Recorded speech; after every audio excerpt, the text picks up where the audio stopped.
오늘도 주께서 이 복된 주일에 말씀으로 은혜 주시기를 간절히 바랍니다. 본문의 말씀을 가지고 역전되려 할 때 다시 역전시켜야 합니다 라는 제목으로 말씀을 나누겠습니다. 지금 아시안게임이 한창인데 그 아시안게임에 바둑 경기가 있더라고요. 새로 생긴 것 같은데 그 바둑 경기에서 지금은 인공지능이 있어서 선수가 한 점 둘 때마다 승률이 나타나요. 이수를 둠으로써 이 흑이 몇 퍼센트 승률이다, 또 백이 두면 몇 퍼센트 승률이다. 이게 인공지능이 참 놀랍더라고요. 그래서 막 60%, 70%까지 이렇게 승률이 가다가도 역전되는 경우가 있어요. 자기 생각할 때는 그런 거 보면 야 60%, 70%, 80%까지 야 이겼다라고 생각되는데 해설자의 말에 의하면 반집승부. 우리가 보면 거의 이긴 것 같은데 걔가 해보면 반집, 한 집도 아니고 반집 승부를 이긴다는 거예요. 야, 그거 보면서 야 90%를 이겨도 반집밖에 못 이기는구나, 그런 생각이 들었어요. 그러니 만일 50, 50이라고 한다면 마음 놓을 수 없죠, 그죠? 90이 돼도 반집밖에 못 이기니 얼마나 한 수 한 수를 잘 둬야 되겠습니까? 그리고 이기다가도 한 수를 삐끗 두니까 갑자기 승률이 확 떨어지는 거예요. 아, 참 AI가 참 대단해요. 인간이 생각하기 앞서서 몇 수를 보고 그 승률을 계산을 해요. 제가 그걸 보면서 아, 우리 삶에도 그렇겠다. 내가 지금은 잘 되는 것 같지만 어느 한순간에 내리막으로 떨어지는, 삐끗해서 잘못해서 미끄러지는 그런 일도 있을 것이고, 특별히 신앙세계에서 내가 오늘은 믿음이 좋은 것 같고 아, 이 정도면 괜찮아 내 믿음 했는데 어느 순간 보니까 푹 자빠져 있는 이런 모습들, 그런 모습들이 얼마든지 있다고 생각이 듭니다.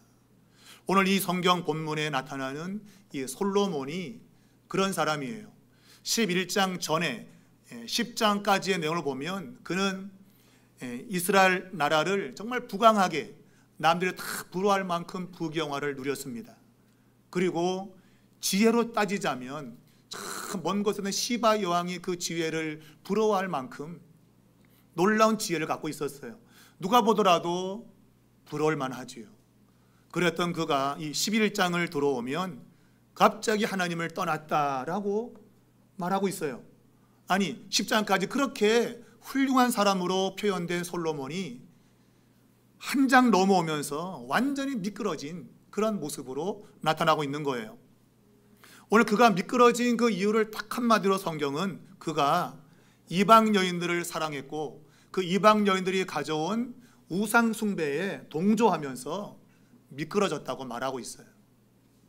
하나님은 그가 우상 숭배에 빠진 하나님께로부터 마음이 돌아선 그것에 대한 징계로 오늘 본문에 두 대적을 일으켰다고 말하고 있습니다.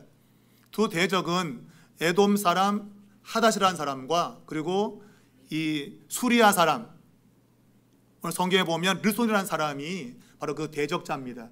이 사람들이 북쪽에서 남쪽에서 솔로몬을 굉장히 괴롭힌 사람이에요. 이 두 대적을 하나님이 일으키신 거예요. 오늘 그들이 하나님께로부터 일으켜져 가지고 솔로몬을 괴롭히는 모든 과정, 그 과정 속에서 우리는 몇 가지 중요한 것들을 깨닫게 됩니다. 첫 번째는 믿음의 사람들, 우리 그리스도인들은 위의 것들을 구해야 된다고 하는 거예요.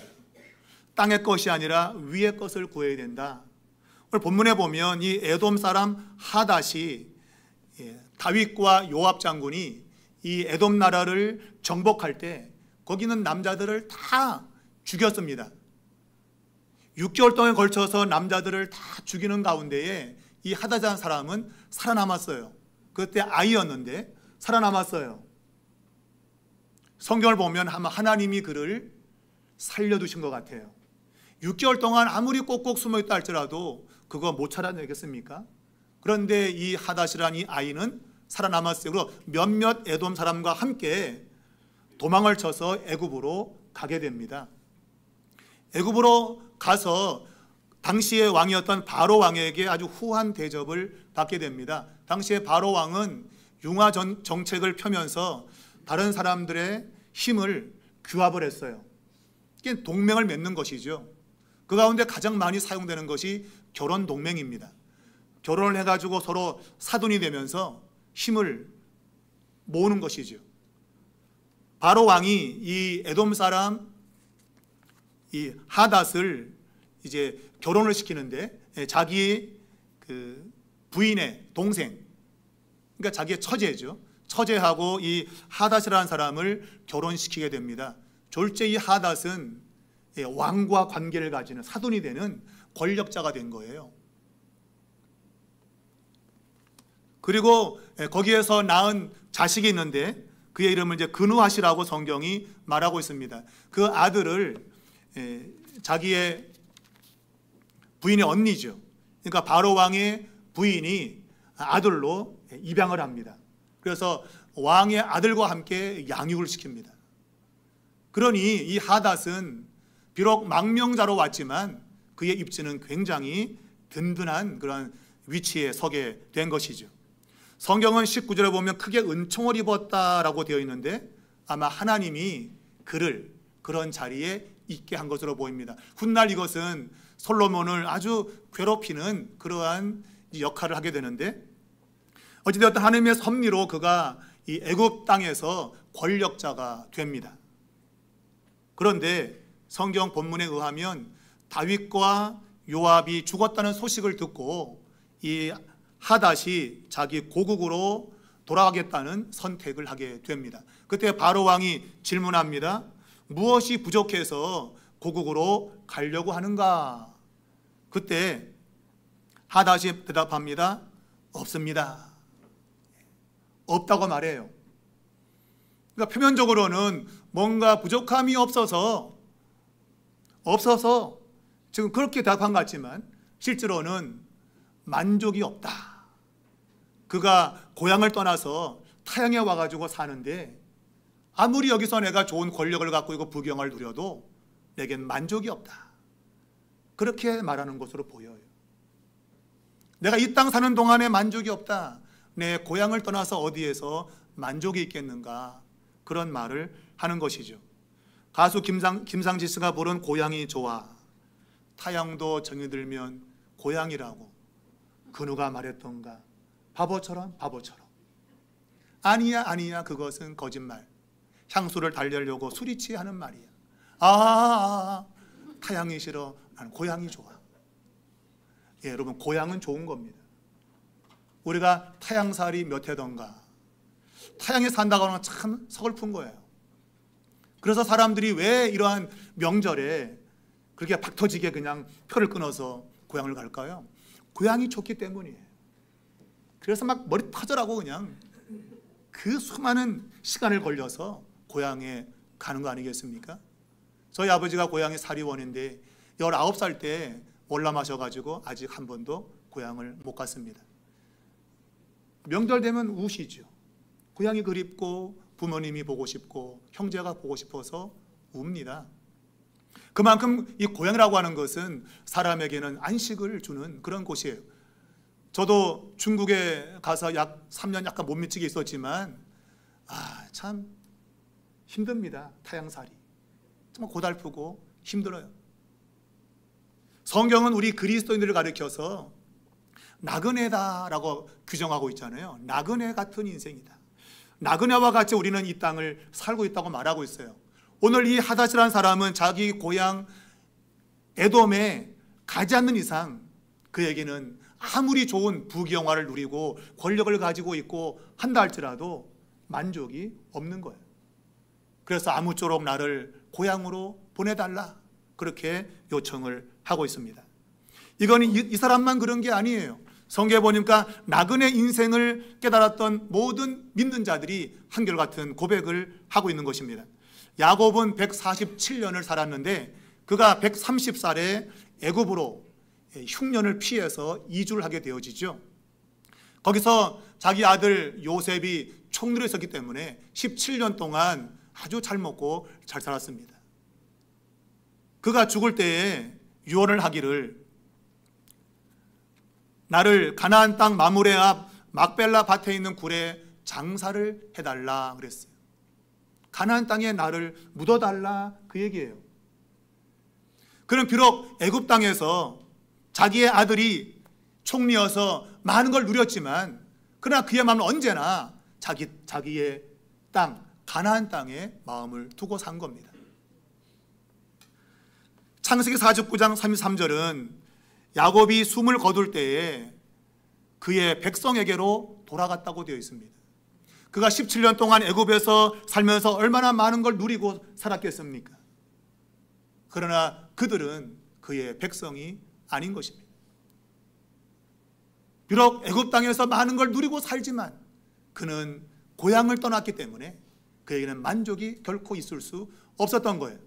그래서 그는 내 시신을 가나안 땅에 묻어달라고 유언으로 남겼던 것이죠. 그만 그런 것이 아니라 그의 아들 애굽의 총리였던 요셉은 110세에 죽었는데 그 역시도 유언을 말하기를 내 해골을 메고 올라가겠다고 해라. 가나안 땅에 가겠다고 해라. 그는 17세 때에 가나안 땅에서 애굽으로 노예로 팔려왔습니다. 그리고 약 13년 동안 고생한 끝에 30세에 애굽의 총리가 되게 되지요. 그러고 보면 110세에 죽었으니 그는 약 80년가량은 총리라고 하는 권력을 쥐고 아주 잘 살았을 겁니다. 그 땅에서 80년 동안 그런 짱짱하게 인생을 산 거예요. 그런데 그가 내가 죽으면 내 유고를 가나안 땅에 가지고 가라. 이게 그의 마음이었던 것이죠. 그는 비록 애굽 땅에서 영화를 누리고 살지만 그러나 가나안 땅에 가지 못한다면 그에게는 아무런 성취를 못했다 그거예요. 그래서 출애굽기 13장 19절에 보면 모세가 애굽을 나올 때에 요셉의 유고를 가지고 나왔다고 말하면서 이는 요셉이 이스라엘 자손으로 단단히 맹세했다. 단단히 맹세했대요. 내 유고를 꼭 가져가라. 꼭 가져가라. 그래서 모세가 이 요셉의 유고를 가져 나온 거예요. 그래서 가나안 땅에 묻은 것이죠. 여러분, 오늘 성경에 나오는 모든 믿음의 사람들은 다 고향을 생각했던 사람들이에요. 그런데 근본적으로 믿음의 사람들이 찾는 고향은 육신적인 고향이 아니에요. 이 에돔 사람 하닷은 자기 육신적 고향 에돔을 가고 싶어 했지만 성경에 나오는 믿음의 사람들은 그들의 육신의 고향이 아니라 더 나은 본향, 히브리서 11장 16절은 더 나은 본향을 사모했다고 되어 있어요. 그러면서 하늘에 있는 것이라 그랬습니다. 하늘에 더 나은 근본적인 고향이 있다고 하는 거예요. 바로 그것은 하나님의 품을 말할 것입니다. 하나님께로 돌아가는 것, 그것이 믿음의 사람들이 궁극적으로 돌아가야 될 고향이라고 말하고 있는 것이에요. 여러분, 모세는 히브리서 11장 24절에서 이렇게 고백되고 있습니다. 믿음으로 모세는 장성하여 바로의 공주의 아들이라 칭함받기를 거절하고 도리어 하나님의 백성과 함께 고난받기를 잠시 죄악의 낙을 누리는 것보다 더 좋아하고 그리스도를 위하여 받는 수모를 애굽의 모든 보화보다 더 큰 재물로 여겼으니 이는 상 주시는 걸 바라보았다 그랬어요. 이 모세는 왕이 될 수 있는 사람이었어요. 그런데 그거를 발로 걷어찬 겁니다. 걷어차고 그의 백성과 함께 고난의 자리에 있기를 선택했다고 말하고 있어요. 오늘 우리들의 모습과는 너무 다른 선택인 것이죠. 우리는 어쩌든 이 땅에 조금 더 나은 쪽을 선택하려고 하지 않습니까? 조금 더 편하고 조금 더 잘 사는 쪽을 우리는 선택할 텐데 모세는 그런 걸 다 발로 걷어차고 하나님 백성과 함께 있는 것, 그리고 그리스도를 위해서 고난당하는 수치와 수모를 당하는 것을 선택했다고 말하고 있어요. 그 이유는 그것이 더 큰 재물이고 마지막 날 상을 받는 것이기 때문이라고 말하고 있습니다. 여러분, 골로새서 3장 2절은 위의 것을 생각하고 땅의 것을 생각하지 말라고 했습니다. 그래서 빌립보 3장 20절은 우리의 시민권이 하늘에 있다고 했습니다. 사도 바울은 로마의 강력한 시민권자였어요. 어디 가도 그는 그것을 자랑스러워했어요. 그런데 그는 야, 우리의 시민권은 이 땅에 있지 않다. 우리의 시민권은 하늘에 있다. 여러분, 여러분의 시민권은 어디에 있습니까? 대한민국에 있나요? 물론 외적으로는 대한민국에 돼 있을 거예요. 그러나 믿음의 사람들 모두는 그들의 시민권은 하늘에 있는 것입니다. 이 세상에 썩어질 것들을 위해서 있는 게 아니에요. 썩지 않은 영원한 하나님의 나라에 우리의 시민권이 있다고 하는 거예요. 그래서 예수님은 요한복음 6장 27절에서 썩는 양식을 위하여 일하지 말고 영생하도록 있는 양식을 위하여 하라고 했습니다. 이 양식을 인자가 너희에게 준다고 했습니다. 예수님만이 썩지 않는 그러한 나라를 우리에게 주는 거예요. 여러분, 애굽에 있는 모든 좋은 것들 다 썩어지는 것들입니다. 다 사라지는 것들입니다. 오늘 하닷은 비록 그가 육신적으로는 지금 편안하게 살고 권력을 누리고 살지만 그러나 그는 에돔 땅으로 돌아가는 것을 선택했어요. 왜? 그곳이 자기의 고향이기 때문인 것입니다. 오늘 우리는 무엇을 선택하고 있습니까? 오늘 이 하닷이 비록 육신적으로 자기 고향 에돔을 선택하는 그런 것이지만 결국 이것은 믿는 자들에게 영원한 것들에 대한 선택을 말하고 있는 것이에요. 여러분과 저가 이 땅의 것을 선택하는 것이 아니라 위의 것들을 선택할 수 있는, 썩지 않는 것들을 선택할 수 있는, 우리 주님께 속한 것들을 선택할 수 있는 그러한 선택이 있기를 주의 이름으로 축원합니다. 두 번째는요, 하나님을 대적하면, 곧 불순종하면 신경 쓸 필요가 없는 것들이 지금은 골칫거리가 된다고 하는 거예요. 본문에 나오는 이 에돔 사람 하닷과 그리고 수리아 사람 르손은 모두 힘이 없던 자들이에요. 솔로몬 초기에는 상대도 안 되는 사람이었어요. 그냥 신경조차 나 신경 꺼 그럴 만한 사람이었어요. 그런데 솔로몬이 하나님을 대적하고 우상 숭배에 빠졌더니 오늘 이 하닷과 르손이 갑자기 강력한 세력으로 등장을 한 거예요. 오늘 25절에 보면 솔로몬 일평생에 끼친 환난이라고 표현되어 있어요. 여기서 환난이라는 단어는 걱정거리, 고민거리, 또 근심거리 그런 얘기예요. 한마디로 골칫거리예요. 골칫거리. 여러분, 솔로몬을 우리가 생각하면 그는 부경화를 누린 아주 좋은 사람으로 여러분 생각하시죠? 아닙니다. 성경은 일평생 골머리 썩은 사람이에요. 골머리. 오늘 본문이 말하자면 일평생 동안 환난, 곧 골칫거리를 안고 산 사람이다. 여러분, 솔로몬을 선택하실래요? 아니면 가진 거 없지만 골칫거리 없는 편안한 삶을 사실래요? 진실을 알면 여러분, 솔로몬을 선택할 수 없어요. 솔로몬은 일평생, 그의 평생 죽을 때까지 그는 골칫거리를 앓고 살았어요. 여러분, 솔로몬이 이렇게 된 이유는 하나님을 대적하는 자리에 있었기 때문입니다. 하나님을 대적하면 하나님이 대적하십니다. 그분이 대적하시면 힘이 없던 하닷과 르손이 갑자기 힘이 세져가지고 솔로몬을 일평생 동안 괴롭히듯이 오늘 우리의 삶에도 그러한 고통, 그러한 근심, 그러한 걱정거리가 찾아오게 되는 거예요. 이 르손이 수리아 왕이 되었다고 말하고 있습니다. 이 수리아라고 하는 이 지역은 몇 개의 이런 도시국가가 연합해서 세워진 나라입니다. 그러니까 어느 한 도시국가 힘이 강하면 그 도시국가 중심으로 수리아가 형성되는 거예요.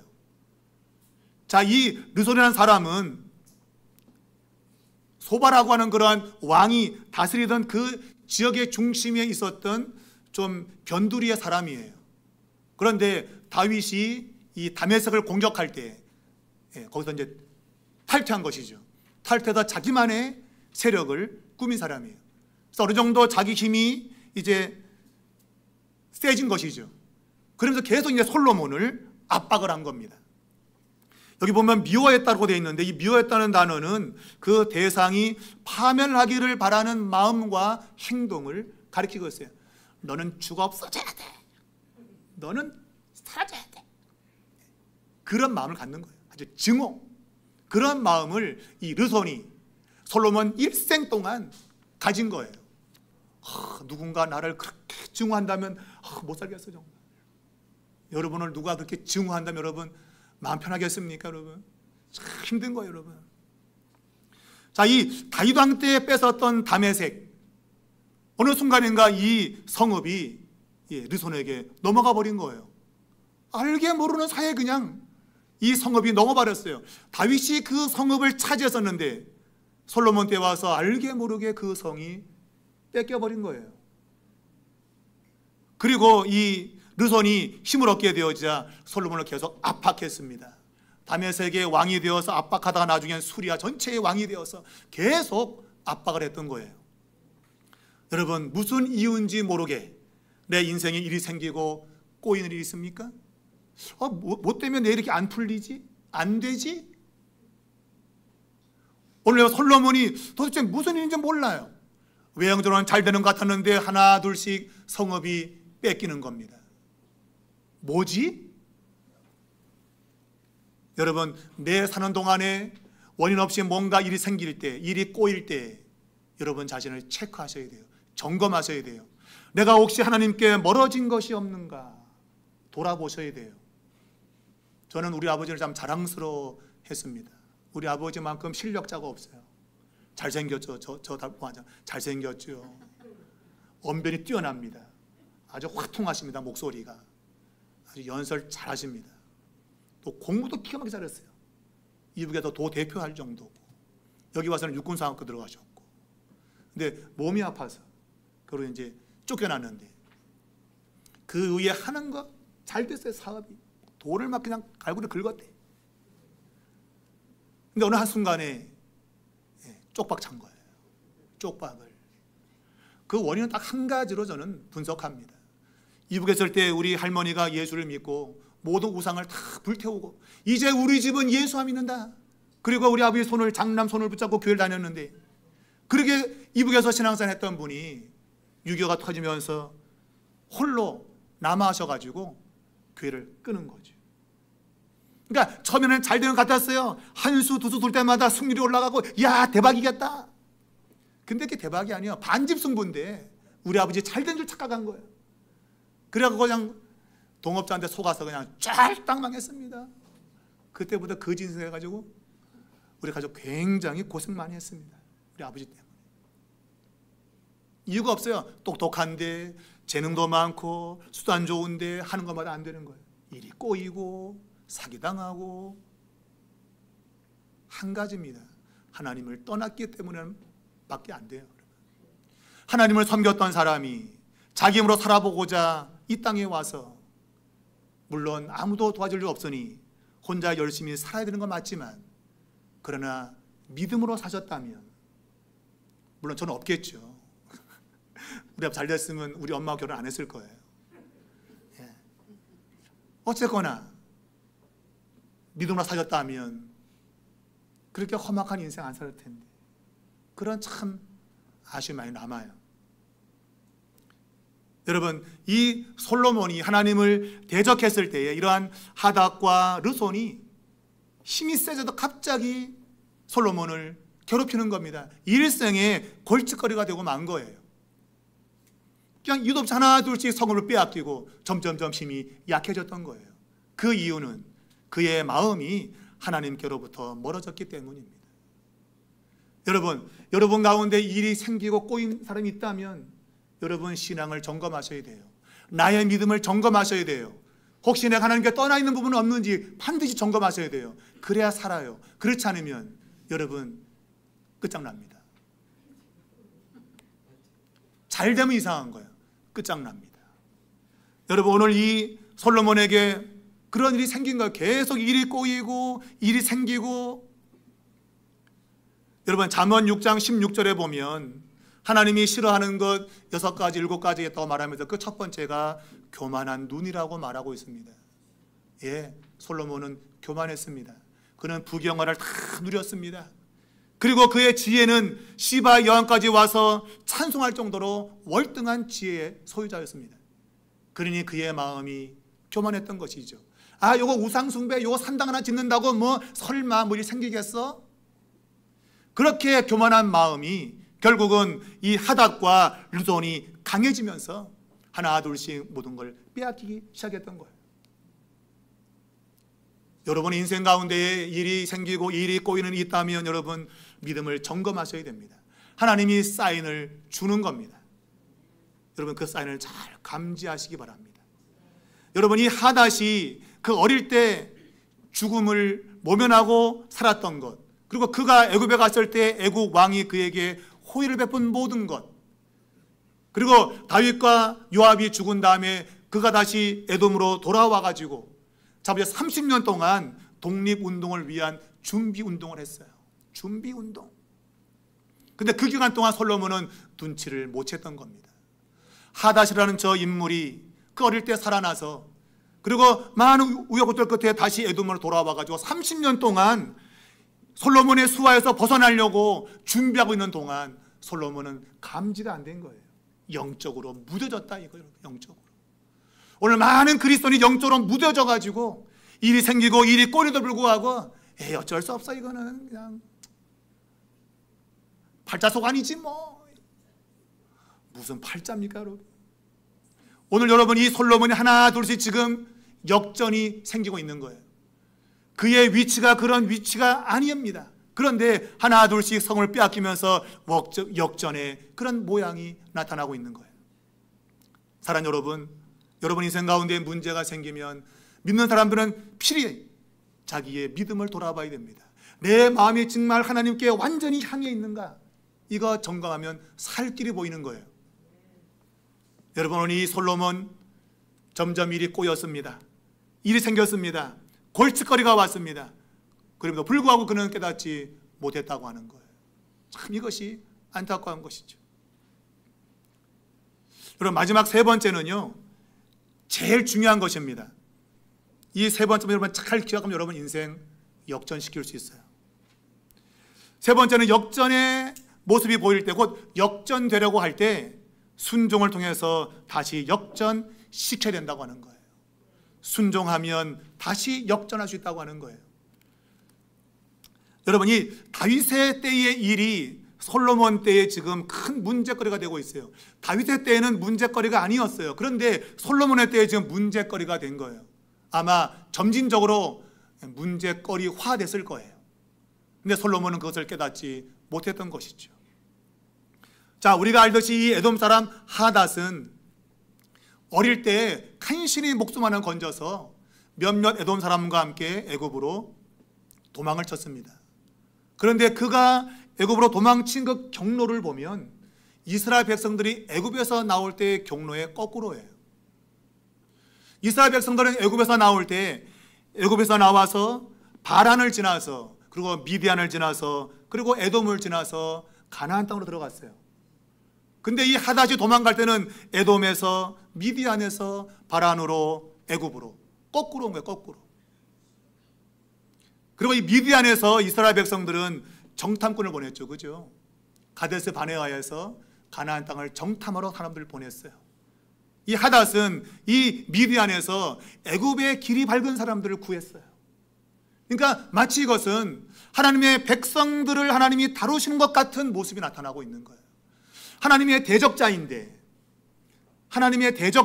마치 대적자를 하나님의 백성인 것처럼 하나님이 지금 다루시고 계신 거예요. 여러분 이게 역전인 것이죠. 여러분 오늘 하나님의 사람들이 누려야 될 그 축복, 하나님의 보호와 인도하심을 받지 못하고 도리어 하나님의 대적자가 마치 하나님의 백성인 것처럼 인도를 받는 이러한 일들, 이게 역전이죠. 여러분.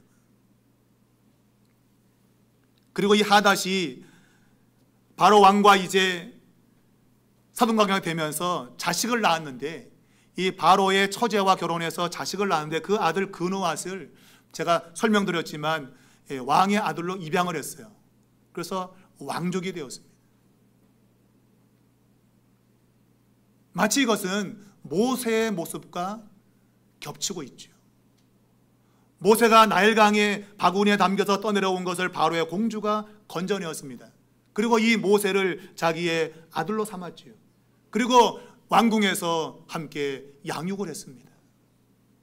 세월이 지나자 모세는 자기 백성들을 이제 구원하겠다고 나섰다가 실패해서 미디안 광야로 도망을 쳤죠. 다시 그 미디안에서 애굽으로 모세가 백성을 구하기 위해서 오게 되죠. 바로 그것이 하닷의 모습과 겹쳐지고 있어요. 이 하닷은 미디안에서 애굽으로 도망쳤습니다. 그리고 다시 여기서 자기 백성들을 구원하기 위해서 다시 에돔 땅으로 가게 됩니다. 모세의 이야기와 거의 같은 구조를 가지고 있어요. 성경이 이러한 일들을 이야기하고 있는 이유는 마땅히 하나님의 백성들이 누려야 될 그것을 하나님의 대적자들이 누리는 이러한 역전의 상황, 그걸 드러내고 있는 거예요.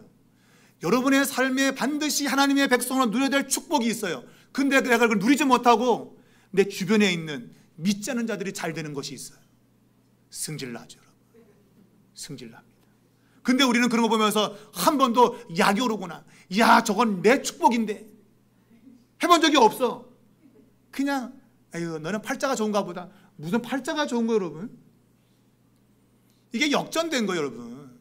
하나님의 백성들이 누릴 것인데 내가 말씀에 순종하지 않기 때문에 그 축복이 오늘 믿지 않는 자들 넘어가 버린 거예요, 여러분. 그게 역전된 상황인 거예요. 그게 지금 성경의 구조를 통해서 우리에게 드러내고 있는 거예요. 하닷은 이스라엘의 대적자입니다. 근데 그가 하나님의 인도를 받고 있잖아요. 이상한 거예요. 이게 바뀌어진 거, 역전된 거, 역전. 그리고 이 르손이라는 사람, 수리아 왕 르손도 이 사람의 행동을 보면 다윗의 모습이 여기서 나타나고 있어요.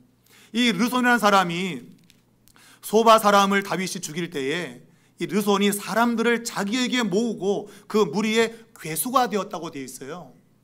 사무엘상 22장 1절 이하를 보면 다윗이 사울의 칼날을 피해서 아둘람 굴로 도망을 쳤습니다. 그때 그에게 사람들이 모여들었어요. 환난당한 자, 원통한 자, 빚진 자, 억울한 자, 이런 자들이 모여서 400명가량 모였어요. 그 모여든 그들의 우두머리가 되었다라고 성경은 말하고 있어요. 여기 지금 르손에게 사용된 이 용어, 자기에게로 모았다, 카바츠라는 단어예요. 그리고 그 무리의 괴수가 되었다, 샤르, 하야라는 단어예요.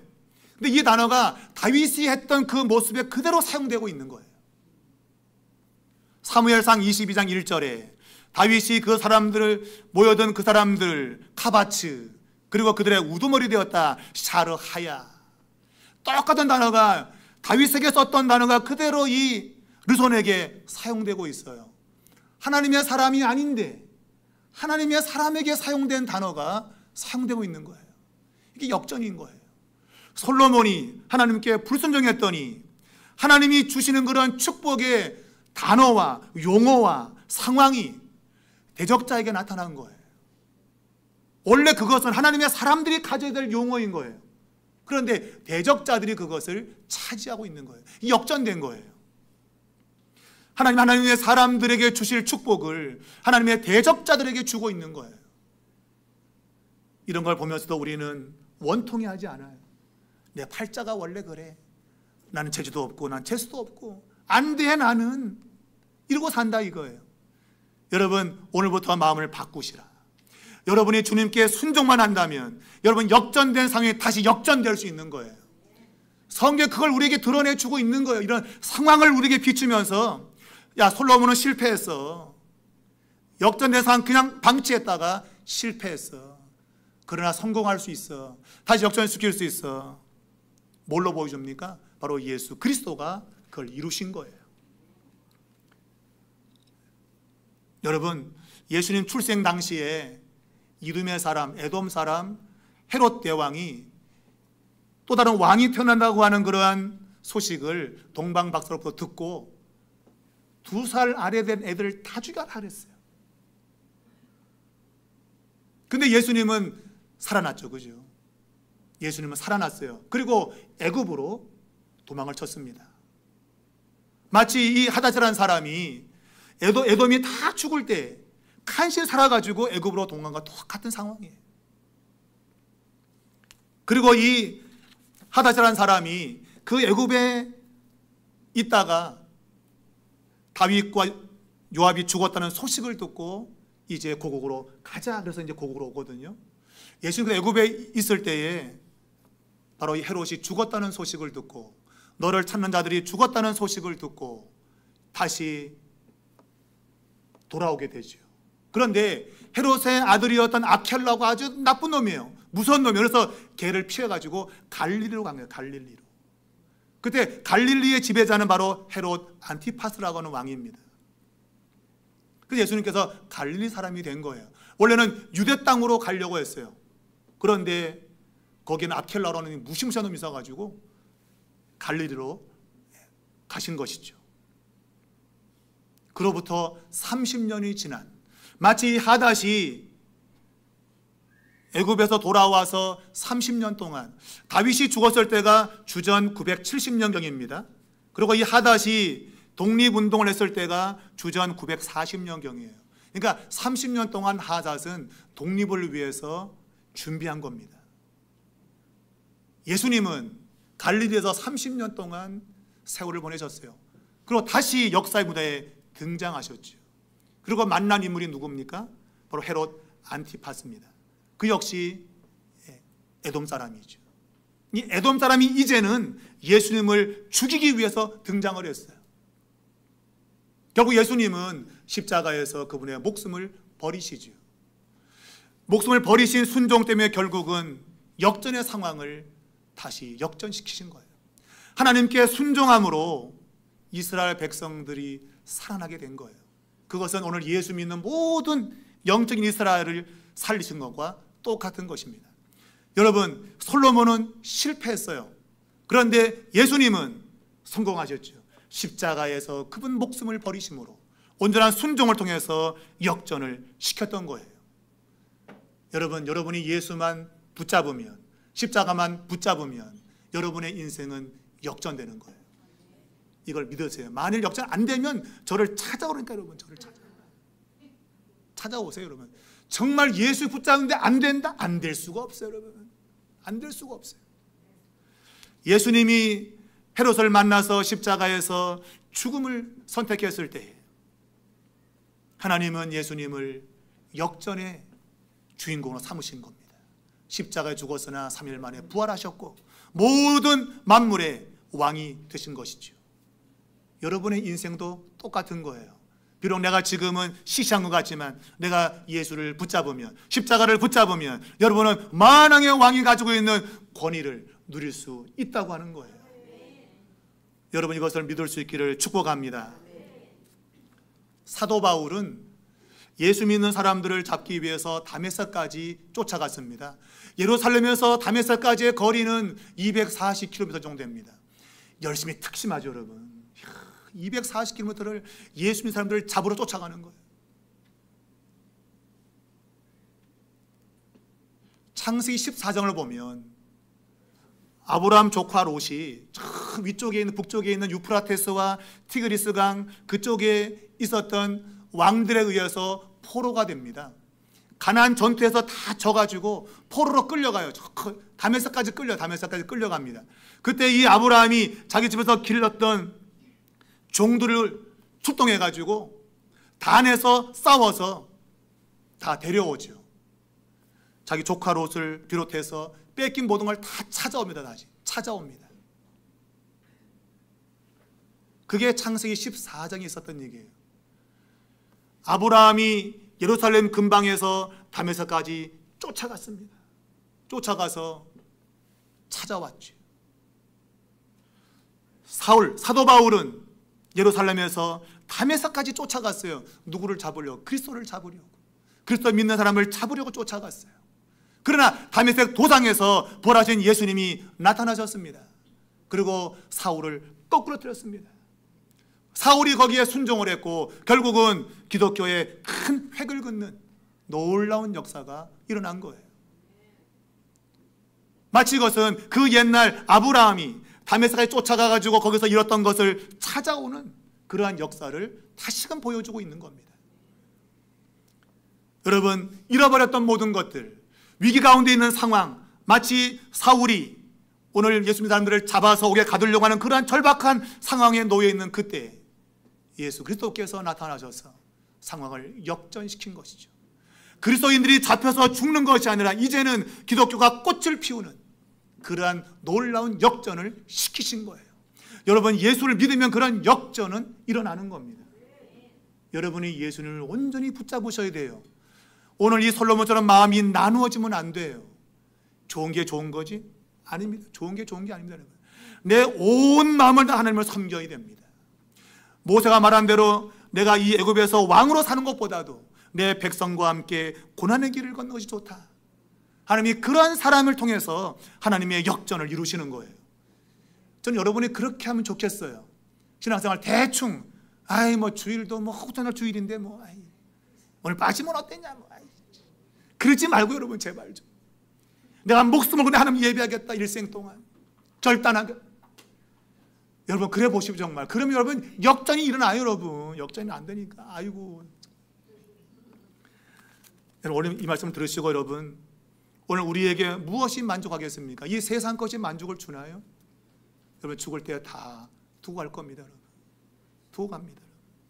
이 땅 사는 동안에 내게 영생을 주신 예수 그리스도 그분만을 온전히 의지하고 여러분의 인생이 역전의 인생이 되고 남에게도 축복을 나누어주는 사도 바울이 변해서 아시아와 더불어 유럽까지 복음화시키는 이러한 놀라운 역사 이룬 것처럼 여러분 때문에 여러분의 가문이 살고 후대가 살고 하나님의 축복이 나타나는 그러한 인생 될 수 있기를 주님의 이름으로 축복합니다.